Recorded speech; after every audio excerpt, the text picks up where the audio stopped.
Assalamualaikum warahmatullahi wabarakatuh. Perkenalkan, nama saya Teguh Ali Iskandar dari Fakultas Ilmu Keolahragaan Universitas Negeri Malang, jurusan Pendidikan Kepelatihan Olahraga. Di sini saya akan mempresentasikan cardiorespiratory endurance. Apa itu cardiorespiratory endurance?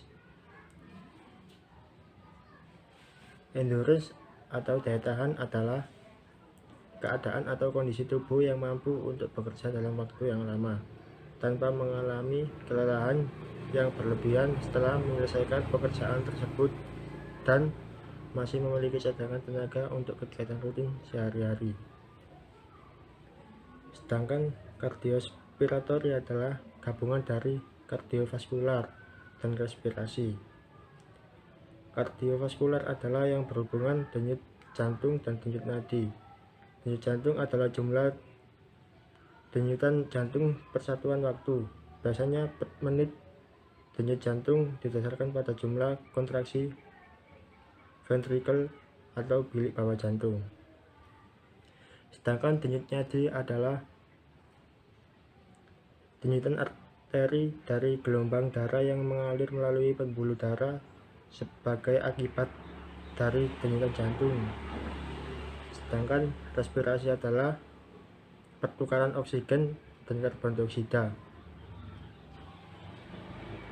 Yang selanjutnya, kebugaran kardiorespirasi adalah ukuran seberapa baik tubuh Anda mampu mengangkut oksigen ke otot-otot Anda selama latihan berkepanjangan dan seberapa baik otot Anda mampu menyerap dan menggunakan oksigen.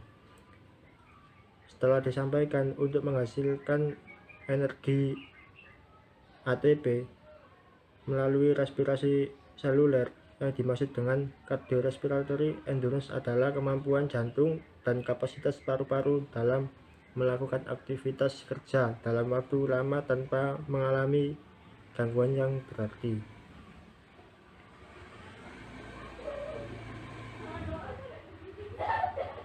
Daya tahan dalam olahraga merupakan kemampuan untuk menahan kelelahan.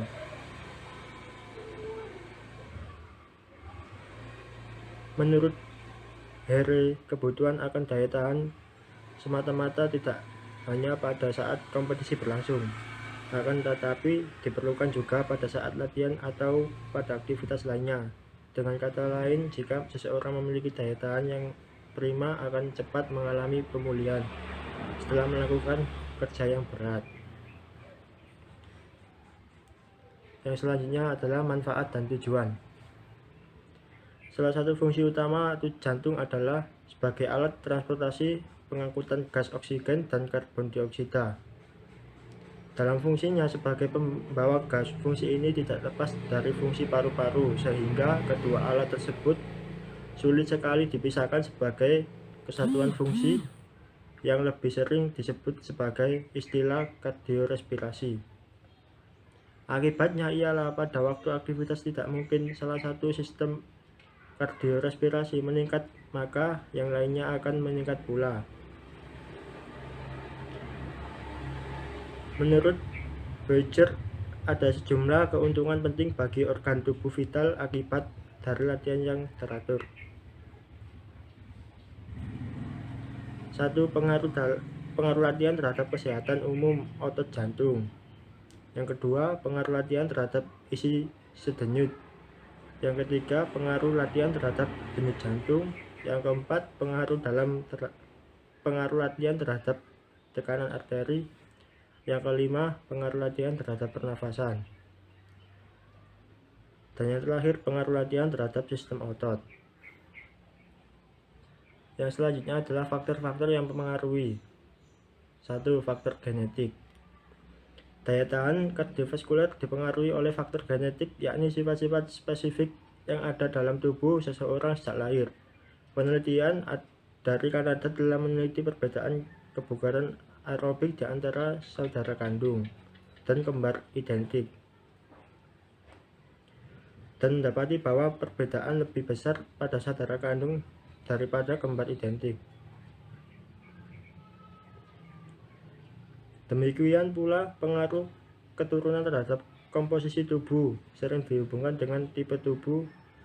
Seseorang yang mempunyai tipe endomorph atau bentuk tubuh bulat dan pendek cenderung memiliki jaringan lemak yang lebih banyak bila dibandingkan dengan tipe otot ectomorph atau bentuk tubuh kurus dan tinggi. Yang kedua, faktor umur atau faktor usia. Umur mempengaruhi hampir semua komponen kesegaran jasmani. Daya tahan kardiovaskuler menunjukkan sesuatu tendensi meningkat pada masa anak-anak sampai sekitar 20 tahun dan mencapai maksimal di usia 20-30 tahun. Daya tahan tersebut akan makin menurun sejalan dengan bertambahnya usia, dengan penurunan 8-10% per dekade untuk individu yang tidak aktif. Sedangkan untuk individu yang aktif, penurunan tersebut 4-5% per dekade. Yang selanjutnya adalah faktor jenis kelamin. Kesegaran jasmani antara pria dan wanita berbeda karena adanya perbedaan ukuran tubuh yang terjadi setelah masa pubertas.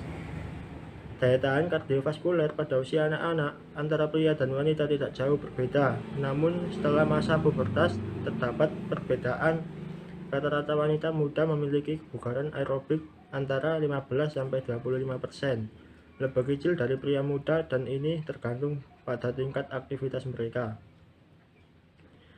Tapi pada atlet remaja putri yang sering berlatih hanya berbeda 10% di bawah atlet putra dan dalam usia yang sama dalam hal VO2 max.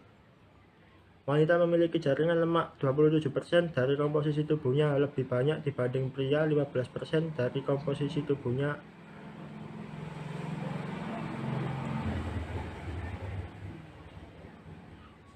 Dan yang keempat adalah faktor kegiatan fisik. Kegiatan fisik sangat mempengaruhi semua komponen kesegaran jasmani. Latihan yang bersifat aerobik yang dilakukan dan akan meningkatkan daya tahan kardiorespirasi dapat mengurangi lemak tubuh.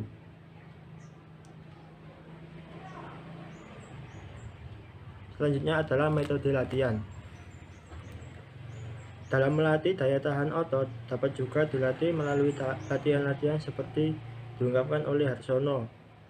Dua sistem latihan yang dapat menjamin peningkatan daya tahan, yaitu fartlek dan interval training. 3 sistem latihan atau basic form yang dapat menjamin peningkatan daya tahan kardiorespiratory menurut Russell and Pike adalah 1 latihan kontinu, 2 latihan fartlek, dan 3 latihan interval. Yang pertama, latihan fartlek. Fartlek adalah latihan yang dilakukan dengan lari jarak jauh seperti halnya pada cross country. Bentuk latihan ini berasal dari Swedia yang berarti speed play atau bermain-main dengan kecepatan waktu. Latihan tidak dibatasi, tetapi atlet bebas melakukan latihan ini dengan berbagai variasi bentuk lari sesuai dengan medianya.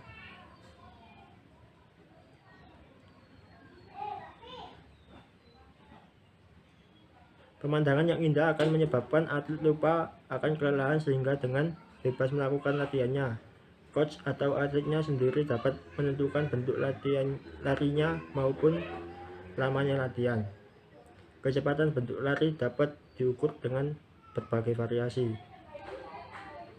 Salah satunya 1. Mulai dengan lari lambat 5-10 menit. 2. Kecepatan yang konstan dan cukup tinggi. 3. Jalan cepat atau istirahat aktif. Yang keempat, lari lambat-lambat diselingi lari yang makin lama makin cepat atau wind sprint. Lari lambat-lambat diselingi 3-4 langkah mendadak cepat. Yang keenam, naik bukit dengan kecepatan tinggi.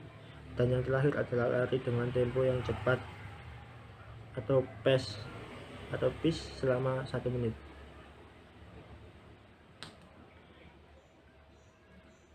Yang kedua adalah internal training. Pada akhir-akhir ini sistem latihan intervasi mulai digunakan untuk semua cabang olahraga, atletik, balap sepeda, mendayung, dan macam-macam permainan. Interval training merupakan bentuk latihan yang diselingi dengan istirahat tertentu. Bentuk latihan ini pada mulanya ditemukan oleh seorang dokter yang juga coach atletik dari Jerman, Dr. Waldemar Kessler.